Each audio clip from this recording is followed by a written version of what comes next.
Assalamualaikum warahmatullahi wabarakatuh. Bismillah, alhamdulillah, wassalatu wassalamu ala rasulillah wa ala alihi wa ashabihi wa mawala amma ba'du. Ya teman-teman, kita lanjutkan pengajian kitab Ta'limul Muta'allim. Bismillahirrahmanirrahim. Al-Fatihah.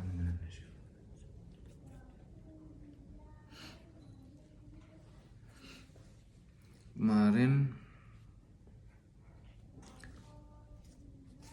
menerangkan adab memilih teman.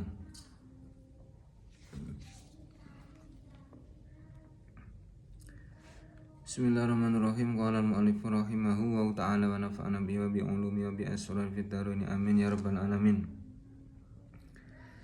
Wa qala lan wis ngendika sapa Nabi Kanjeng Nabi Muhammad sallallahu alaihi wasallam, kullu mauludin yuladu ala fitratil Islam. Kullu mauludin utawi saben-saben bayi kang den lahirake iku yuladu den lahirake sapa maulud ala fitratil Islami ing atase sucine Islam. Semua bayi, baik itu bayi muslim maupun non muslim, selama si bayi itu ada dilahirkan ala fitratil Islam, beragama Islam. Soalnya dalam di alam ruh dulu antara Allah dan ruh kita manusia dijanji oleh Allah, qalu bala syahidna, semua ruh adalah meyakini bahwasanya Allah Tuhan kita. Tapi yang menjadikannya dia itu Islam dan tidak adalah kedua orang tuanya, di mana bayi itu dilahirkan di dalam rahim siapa illa anna abawahu, angin sak temene bapak ibue maulud iku yuhawidanihi, dadekake Yahudi sapa abawahu, wa yunassironihi, lan dadekake Nasrani sopo abawahu ing maulud, ada hunya domir hu ing maulud, wa yumajjisanihi, lan dadekake majusi sopo abawahu ing al maulud al hadisa nurus nasiro ing hadal hadis. Jadi semua bayi itu dilahirkan ala fitratil Islam. Jadi dalam keadaan suci. Kalau misalkan ada bayi anak orang non muslim meninggal dalam bayi, masih bayi, nah itu berarti dia hukumnya nanti masuk surga karena dia ala fitratil Islam.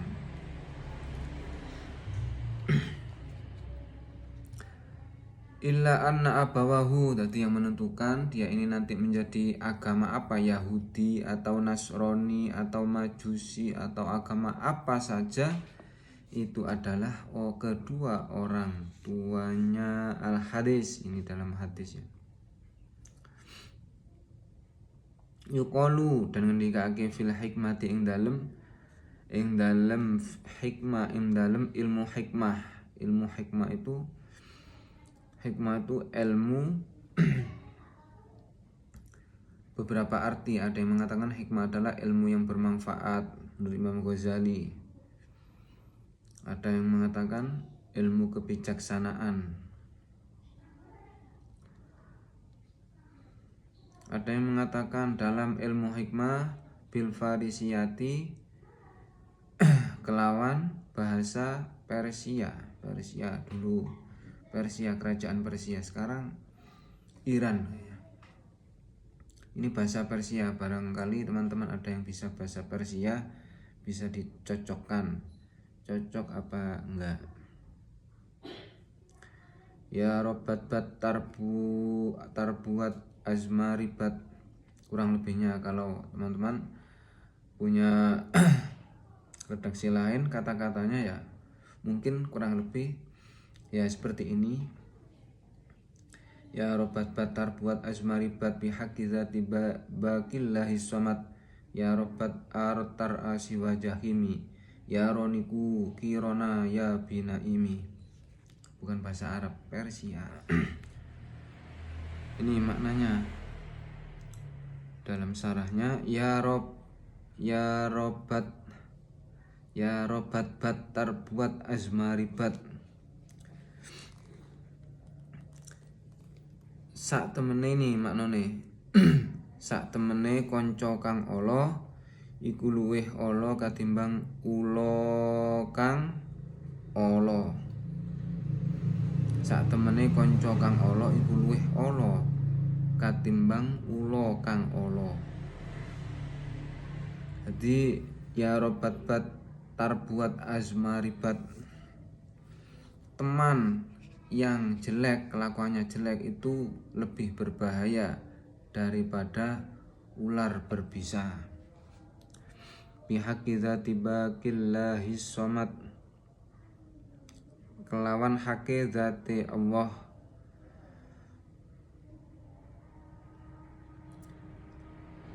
as-somad kang den sejo sapa Allah. Bihaqqi dzati baqillahi somad, kelawan hake zati Allah kang den sejo. Ya robat arotar asiwa jahimi, kanca kang ala iku bisa nekakake ing sira maring neraka jahim. Kanca kang ala iku bisa nekakake sira maring neraka jahim. Saking berbahayanya kanca elek niku, sangat berbahaya. Mending nggak punya teman, tapi ya banyak teman. Kita harus bisa milih dan memilah, jangan sampai teman menyeret kita dalam neraka. Ya roniku kirona ya ya roniku kirona ya binaimi, ngalapo sira ing kanca kang saleh mongko nemu sira ing suwarga panggonane nikmat. Jadi intinya teman yang tidak baik bisa menyeret kita ke dalam neraka. Kemudian teman yang baik akan membawa kita, membimbing kita ke surganya Allah.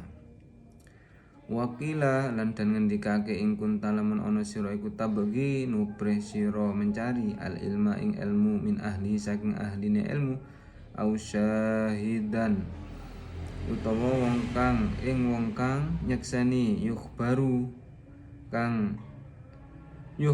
kang awe kabar sapa syahid anu ghaibin saking wong kang lunga.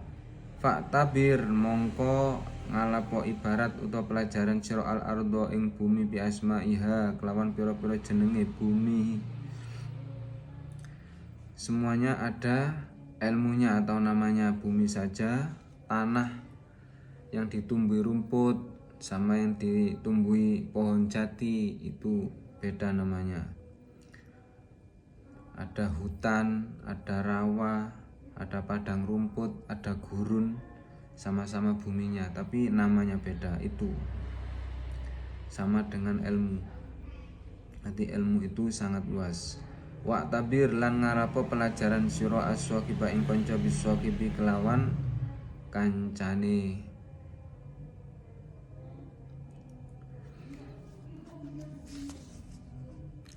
Jadi adab mencari teman telah selesai.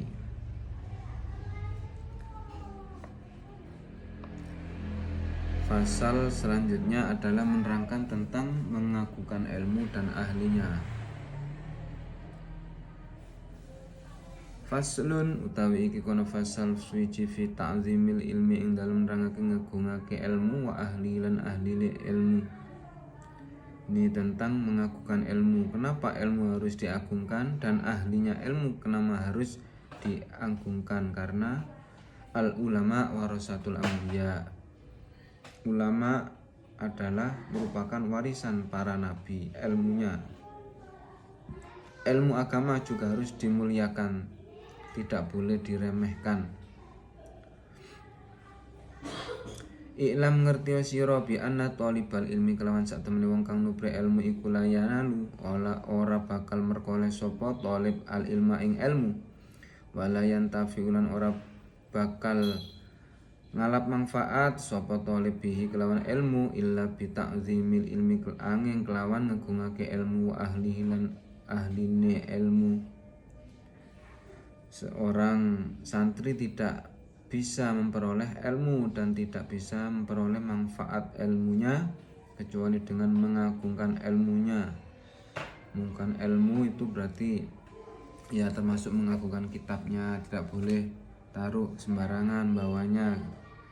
Wa ahlihi dan ahlinya ilmu, wa ta'zimil ustadzi lan ngagungake guru wa tauqirihi lan ngagungake guru. Kila dan ngendikaake muliakan gurunya, tidak boleh meremehkan atau apalagi menghina. Ma wasala man wasaila bil hurma wa masaqata man saqata ila bitarkil hurma. Ma wasala kila dan ngendikaake ma wasala man wasala. Ada azan ya, kita break dulu.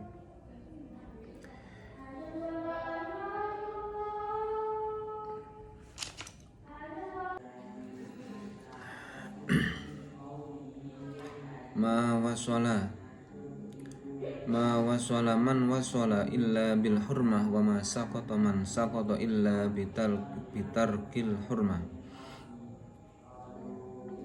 Ma wasala ora bakal tumeka sapa man wong wasala kang tumeka sapa man illa bil hurmati angin kelawan hormat utawa mulyake. Wa ma saqata lan ora bisa gugur utawa ceblok jatuh sapa man wong sakoto kang jatuh utawa ceblok sapa man illa bitarkil hurmati angin kelawan ninggal ngurmat mulyaake wa ta'zimi lan ngegungake mawasala man wasala illa bil hurma.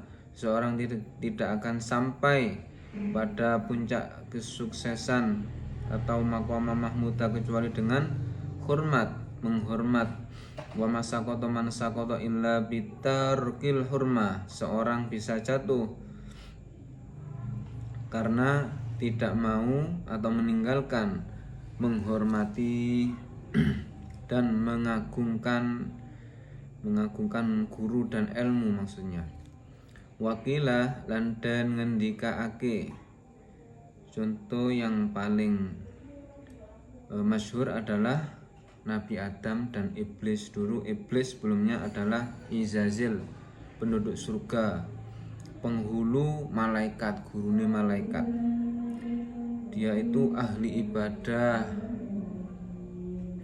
pandai, umurnya ribuan tahun. Nah, setelah Nabi Adam diciptakan, semua makhluk disuruh sujud atau menghormat. Sujud itu bukan berarti menyembah ya, tapi menghormat, sama dengan menghormat guru itu. Nah, kemuliaan Nabi Adam itu karena Allah telah mengajari Nabi Adam tentang suatu perkara bi asma'iha. Ini namanya ini, namanya ini. Allah telah mengajari tentang nama-nama suatu benda. Jadi karena ilmunya Nabi Adam, maka dari itu semua makhluk termasuk malaikat itu disuruh menghormat kepada Nabi Adam kecuali Iblis. Iblis merasa bahwa dia lebih mulia dari Nabi Adam. Iblis diciptakan dari api, sedangkan Nabi Adam dari tanah. Ada kecemburuan. Iblis tidak mau, makanya Iblis diusir oleh Allah dari surga.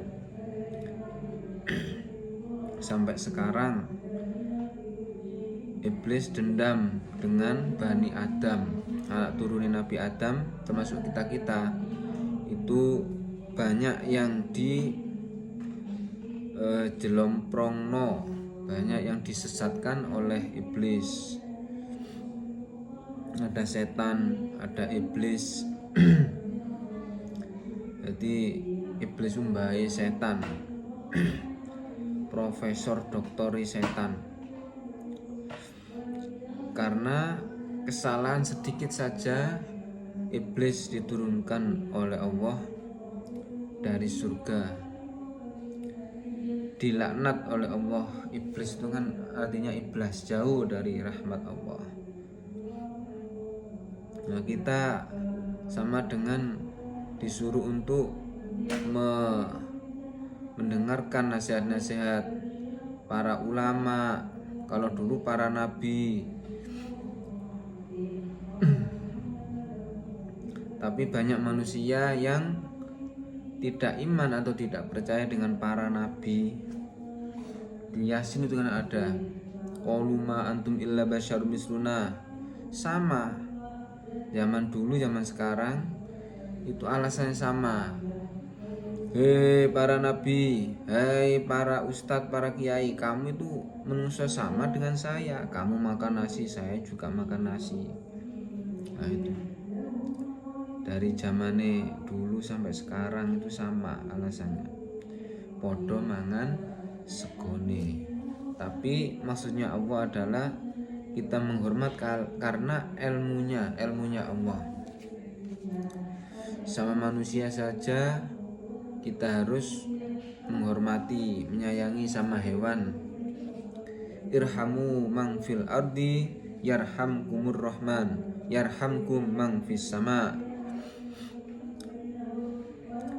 Kasihilah semua makhluk yang ada di bumi, niscaya semua penduduk langit akan belas asih kepada kamu. Wakilan dan ngendikake al hurmatu khairun min ta'a. Al hurmatu utawi hormat iku khairun luwih utama min taati katimbang taat utawa nurut. Biasanya yang berlaku ini di pesantren, hanya di pesantren. Kalau di luar pesantren kayaknya tidak berlaku, semua manusia sama saja. Tapi kalau di pesantren, ilmu dan gurunya itu sangat dihormati, sangat dimuliakan. Makanya orang belajar di pesantren sama tidak ini beda, hasilnya itu sangat beda, tidak sama. Al-hurmah khairun min ta'a. Menghormat itu lebih baik dari taat. Menghormati, kita boleh tidak taat. Kita disuruh guru begini tapi tidak sesuai dengan keinginan kita, tapi kita itu tetap menghormati. Nah, jangan meninggalkan penghormatan kita terhadap guru kita karena alasan guru kita perintahnya tidak sesuai dengan kita. Yang paling umum adalah umumnya masalah biasanya politik. Gurunya tidak sama pilihannya dengan kita.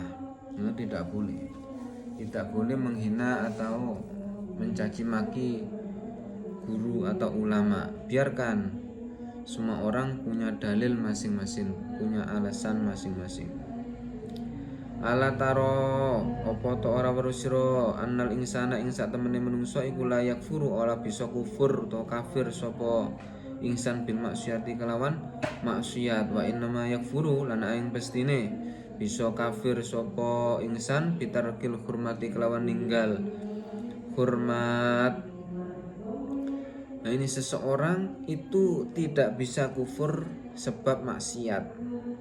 Jadi kadang maksiat, seseorang maksiat, ya kadang orang Islam, terus dia itu maksiat kepada Allah, maksiat terus karena hawa nafsu. Itu secara iman dia pas ngelakoni kemaksiatan itu imannya hilang. Setelah dia melakukan kemaksiatan, imannya kembali lagi. Jadi maklum manusia itu kan imannya kadang tambah kadang kurang, naik turun. Kalau setan imannya, iblis imannya ngedon terus. Kalau malaikat standar. Bahkan bisa jadi menanjak terus, soalnya malaikat itu sudah tahu alam malakut, alam gaib, itu sudah tahu, mengetahui keagungan Allah, kehebatan Allah, mengetahui kerajaan Allah. Alam lahut, alam malakut, semuanya tahu. Tapi menurut ini, innal insana la yakfuru bil maksiyah. Secara garis besar, manusia itu tidak bisa kufur sebab maksiat. Tapi wa innama yakfuru bitarkil hurmah. Tapi manusia itu bisa kufur karena sebab meninggalkan hormat. Kalau tidak hormat kepada ilmu, kepada Allah, kepada itu, ya bisa kufur dia. Tapi kalau sekedar maksiat, itu dia tidak bisa kufur. Tapi ini secara garis besar. Jangan beranggapan wes maksiat ae. Wah, jangan begitu. Soalnya orang kalau maksiat terus, tidak mau bertobat atau terus melakukan kemaksiatan, ini dikhawatirkan dia nanti matinya su'ul khotimah. Karena kematian seseorang kan tidak ada yang tahu kapan. Ada yang mengatakan dalam hadis, mautul mar'i ala ma asya. Kematian seseorang itu tergantung dari kebiasaan dia semasa hidup di dunianya. Kalau semasa hidup di dunia dia melakukan kebaikan, dia sergap membaca Al-Quran atau ngaji atau bagaimana, dia insya Allah di akhir hidupnya akan melakukan apa yang ia senangi, dalam arti senang dengan kebaikan. Itu menurut hadis mautul mar'i ala ma asya. Kalau sebaliknya, seseorang yang kebiasaannya maksiat, kejelekan, itu biasanya dia tidak meninggal kecuali sebelum dia melakukan kemaksiatan. Naudzubillah. Itu menurut hadis mautul mar'i ala ma asya. Jadi semua hadis, semua dalil itu saling berkaitan, saling berhubungan. Jangan berpacu pada satu dalil saja, nanti bisa menyesatkan. Seperti ini, innal insan la yakfuru bil maksiyah. Manusia tidak bisa kafir dengan maksiat. Oh, berarti maksiat itu boleh atau tidak bahaya? Oh, bahaya. Wa innama yakfuru bitarkil hurmah. Dalil ini adalah merupakan kapasitas antara maksiat dengan meninggalkan hormat atau tidak hormat. Itu berarti tidak punya rasa hormat, itu merupakan kesalahan yang besar, lebih besar dari maksiat. Misalnya kita tidak mau menghormati orang tua, tidak menghormati sama muslim, menghina, nah itu kan termasuk tarkil hurmah. Apalagi guru, seorang guru. Wa min ta'zimil ilmi, lan iku setengah saking ngegungake ilmu, ta'zimul muallimi ngegungake wong kang ngulang. Termasuk mengagungkan ilmu adalah mengagungkan muallim atau orang yang mengajar. Qala wis ngendika sapa Aliyun, Sayyidina Ali karramallahu wajhah, ana abduman. Sayyidina Ali kan terkenal dengan sebutan, julukan pintunya ilmu. Kayak Nabi bersabda, ana madinatul ilmi wa aliyun babuha. Jadi kanjeng Nabi itu kotanya ilmu, Sayyidina Ali adalah pintunya. Ana madinatul ilm wa aliyun babuha. Nah, itu kan. Kata Sayyidina Ali, ana abdu man allamani harfan wahida. Kata Sayyidina Ali, ana utawi ingsun iku abdu man dadi kawulane wong allamani kang wis ngulang sapa man allamani kang wis ngulang sapa man ing ingsun harfan ing huruf wahidan kang siji. Insya'a lamun ngersakake sapa wahid ing lamun ngersakake sapa man ba'a mongko ngedol sapa man wa insya'a lan ngersakake sapa man aktako mongko merdekake sapa man wa insya'a lan namun ngersakake sapa man istaroko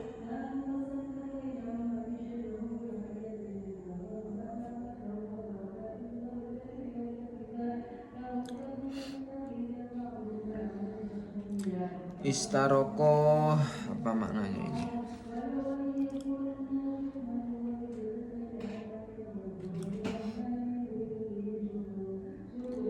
Istaroko ai ja'alani rokikon wa asiron.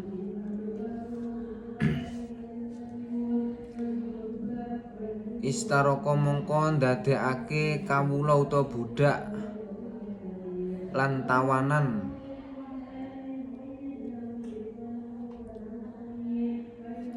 sapa man ing ingsun ing Sayyidina Ali maksudnya. Jadi Kanjeng Sayyidina Ali sampai berkata ana abduman allamani harfan wahidan insya'a ba'a wa insya'a a'taqa wa insya'a istaroko. Saya adalah hambanya orang yang telah mengajari saya satu huruf saja, alif atau ba atau ta. Insya'a ba'a, sampai-sampai jiwa raga saya itu miliknya dia yang telah orang yang telah mengajari saya. Kalau saya dijual saya ikhlas, saya dimerdekakan saya ikhlas, saya dijadikan pelayan atau budak saya ikhlas. Nah, ini kata Sayyidina Ali. Kalau zaman sekarang ya nggak ada yang begitu. Karena ilmu zaman sekarang itu sebagian orang ya ada yang menganggap penting, ada yang menganggap biasa saja, ada yang menganggap kebodohan. Ya terserah, ini kan saya hanya menyampaikan yang ada di dalam kitab. Ini Sayyidina Ali, sahabat Nabi, yang berkata demikian.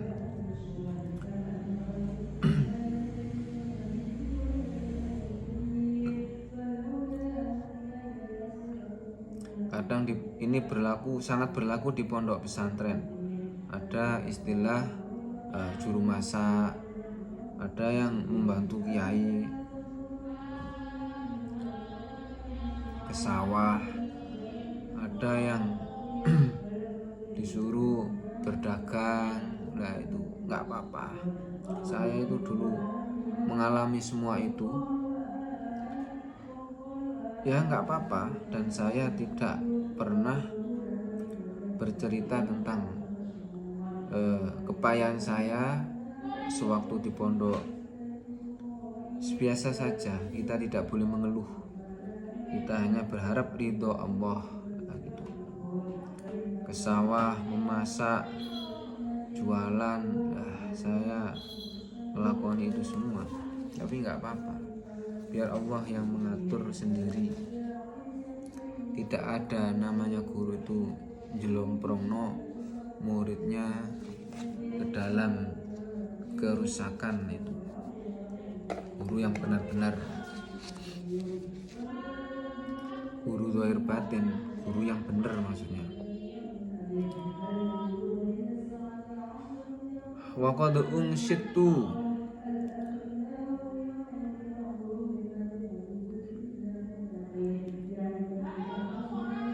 karena ulama itu kan ada 3 dalam kitab.